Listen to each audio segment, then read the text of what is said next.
Gracias por escuchar Verdad en la Red. El video que van a ver a continuación es la tercera parte de la serie titulada Me niego a ser protestante. En esta tercera parte vamos a profundizar un poco más sobre la bula Quo Primum y vamos también a ver la trascendencia e importancia de dicha bula. Quo Primum es un solemne decreto papal que vincula a la Iglesia a perpetuidad y condena a cualquiera que se aparte de ella. Así lo indicó el Papa Pío V. Primero, al emitir el decreto solemne, el Papa está llevando a cabo los decretos de un concilio dogmático. Segundo, la misa contiene mucha doctrina esencial. Recuerden, lex orandi, lex credendi, y a veces se extiende a lex vivendi, que quiere decir así como nosotros rezamos, así creemos y así vivimos. El tercer aspecto es que el rito romano tradicional de la Iglesia no es un rito excepcional, sino el rito universal de la Iglesia, siendo el rito de la sede de Roma. El Papa simplemente estaba repitiendo la sagrada tradición de la Iglesia del siglo XVI, en todo caso. En ningún momento en el futuro puede un sacerdote, ya sea secular u orden sacerdotal, ser forzado a usar cualquier otra forma de decir misa. Por lo tanto, se puede decir que el rechazo de la nueva liturgia y la adhesión a la misa tradicional da a todos los sacerdotes el derecho perpetuo de celebrar la misa de San Pío V y declara nulas todas las censuras contra un sacerdote que celebre esta misa. Esto ya estaba establecido mucho antes de que viniera Benedicto XVI con su motus propio. Además, San Pío V no nos hubiera hablado con un lenguaje condenatorio como el que usa en la bula Quo Primum, si estuviera haciendo algunas ediciones menores, sino porque fue vinculante para toda la eternidad la misa del rito romano. Por eso usó ese lenguaje tan fuerte. No debemos pensar erróneamente que el Papa Pío V estaba vinculando algo nuevo. Simplemente estaba reconociendo que estaba obligado, como todos los papas, por la sagrada tradición de la Iglesia. Erróneamente, muchos llegan a pensar que se habla de una misa tridentina, como algo así como que fuera otro modelo de misa. Pero de lo que se está hablando es de la misa latina, de la tradición sagrada, como se dijo en la sede romana, en esencia desde el principio. Pero básicamente en la forma que la conocemos desde al menos el siglo VI, y en la mayoría de las partes incluso antes. El Papa Pío V no estaba presentando una nueva misa, estaba canonizando la misa romana, que nos ha sido dada por los apóstoles. Para confirmar esto aún más, el venerable Papa Pío IX dijo en respuesta a una petición acerca de que se añadiera el nombre de San José al canon de la misa, contestó: «Yo soy solo el Papa. ¿Qué poder tengo para tocar el canon?». No olvidemos que cuando Pío V escribió In Perpetuum, sabía exactamente lo que quería decir con esas palabras.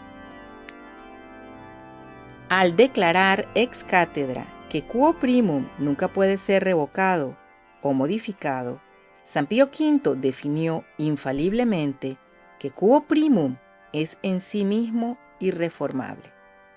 Esto se puede comparar con el decreto del Papa Gelasio I, en el cual el Papa nombró por todos los tiempos qué libros constituían las Sagradas Escrituras y cuáles no.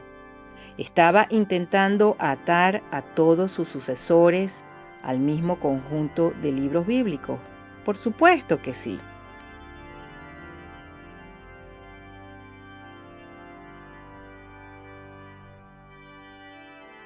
¿Podría un papa posterior cambiar esa lista de manera válida al agregar nuevos libros a las Escrituras o al borrar cualquier escrito del Nuevo Testamento aceptado durante mucho tiempo? Por supuesto que no.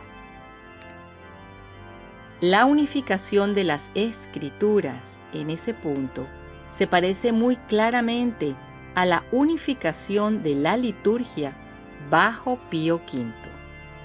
Antes de ese punto hubo cierta cantidad de variaciones locales entre varias diócesis e incluso parroquias. Es por eso que el Papa y el Concilio de Trento codificaron por siempre el rito de la misa. No tolerarían un nuevo rito, como el Novus Ordo. En el caso de las escrituras que mencioné anteriormente, existían varias congregaciones que usaban la epístola de Bernabé, la revelación a Pedro, el pastor de Hermas e incluso las cartas de Policarpo, Ignacio y el Papa Clemente I. Hubo incluso algunas falsificaciones, como la revelación a Pablo, los hechos de Andrés, que comenzaban a recibir algún reconocimiento. Y por otro lado, algunas comunidades cristianas todavía tenían sus dudas sobre la revelación a Juan, las cartas de Pedro, Juan y Judas y la carta a los hebreos. El decreto del Papa Gelasio I estableció la lista exacta de las escrituras tal como las tenemos hoy día. Asimismo, hubo una serie de variaciones locales en la liturgia, como resultado de algunas oraciones o rúbricas que se presentaron aquí o allá, o que se omitieron o se cambiaron. Y lo peor de todo, algunos sacerdotes, por temor a sus vidas, estaban ya comenzando a protestantizar la liturgia a fin de evitar cualquier problema mediante la eliminación de oraciones y rúbricas por su propia iniciativa. Quo Primum simplemente hizo lo que el decreto gelasiano había hecho. Asimismo, Quo Primum no es simplemente una ley eclesiástica humana, porque el rito de la misa codificado en el misal tridentino es el rito recibido y aprobado de la Iglesia romana, que ha sido transmitido por la Santa Iglesia romana. El estado de Quo Primum, por lo tanto, pertenece a la ley divina en la medida en que codifica lo que está contenido en la sagrada tradición. Por esta razón, tiene la infalibilidad del magisterio ordinario, indirectamente, ya que toca las enseñanzas de la Iglesia sobre el sacrificio de la misa presente y real, que la protege de las innovaciones de los herejes. Por lo tanto, ningún papa puede abrogar lícitamente Quo Primum Tempore, sin traicionar el depósito de la fe. El Papa Pablo VI, al presentar el Novus Ordo Missae, ni siquiera intentó abrogar a Quo Primum. El Papa Juan Pablo II también estaba consciente de esto. El principio canónico es que las leyes son interpretadas por el legislador, en este caso el Papa, y de acuerdo con su significado propio. considerado en su contexto y en su texto. Esto sale en el canon 16 y 17 del derecho canónico del 1983. Las estrictas censuras impuestas por el Papa, incluso la excomunión a los impresores que introducen defectos y errores en sus impresiones del misal romano, no dejan lugar a dudas de que el Papa consideraba la fuerza de la bula como perpetua y de grave peso. Aquí se podría decir que los papas posconciliares se pisan entre ellos mismos la manguera. ¿Qué hay de aquellos que apelan al Concilio Ecuménico de Vaticano II? Bueno, el Vaticano I afirma lo siguiente: y dado que por el derecho divino de la primacía apostólica, un pontífice romano se coloca sobre la Iglesia universal, por lo tanto, se apartan del camino correcto de la verdad aquellos que afirman que es lícito apelar los juicios de los pontífices romanos en un concilio ecuménico.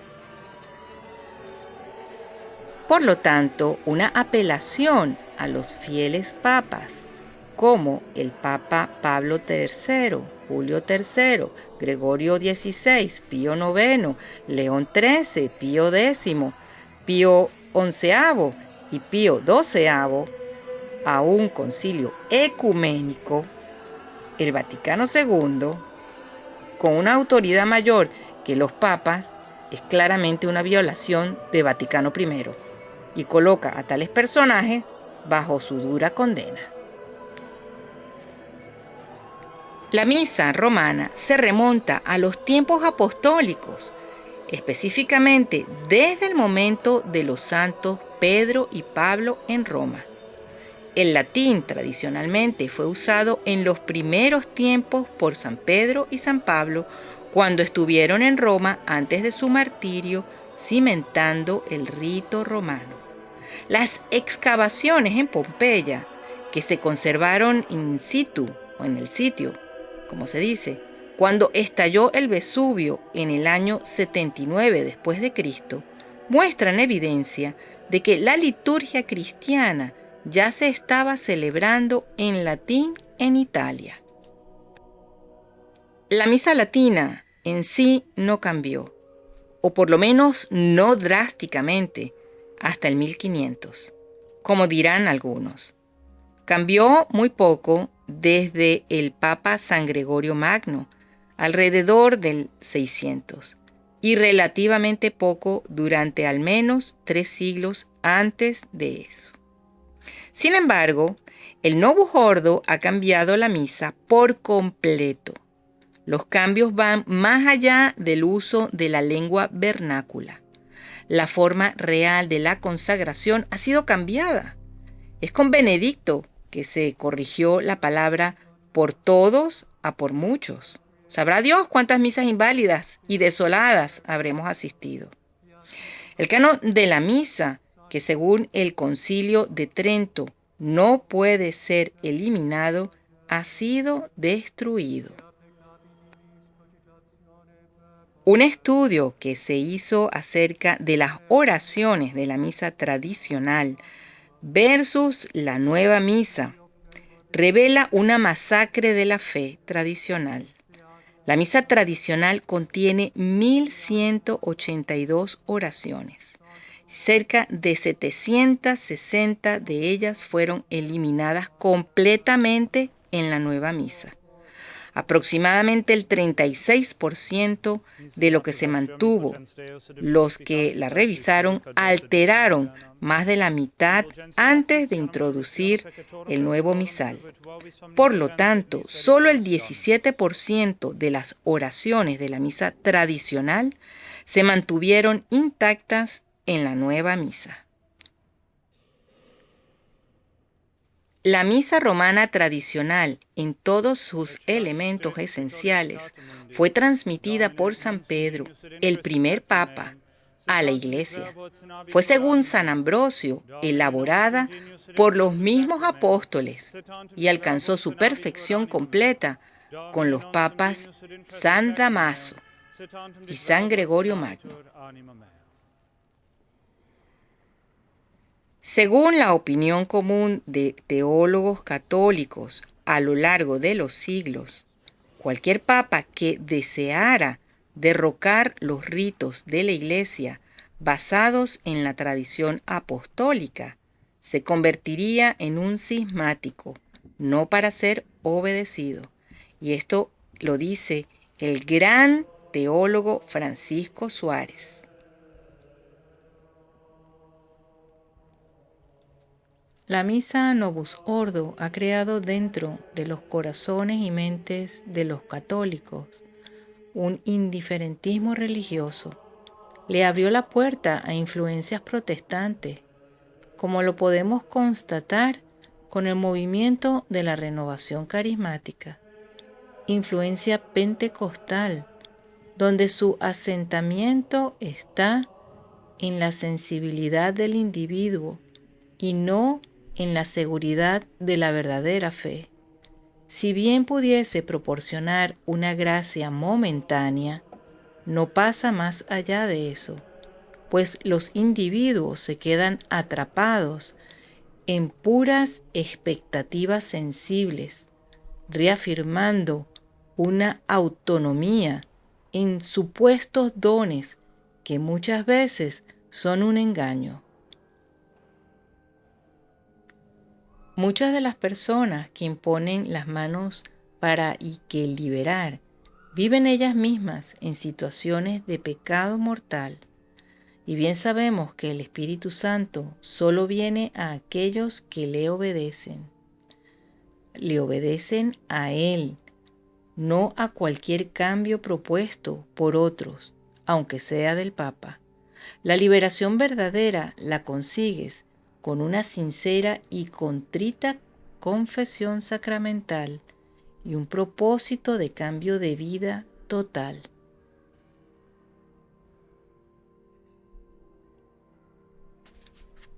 Bueno, hasta aquí el video del día de hoy. Los invitamos a que escuchen la cuarta parte de esta serie titulada Me niego a ser protestante. Que Dios los bendiga y hasta la próxima. Muchas gracias.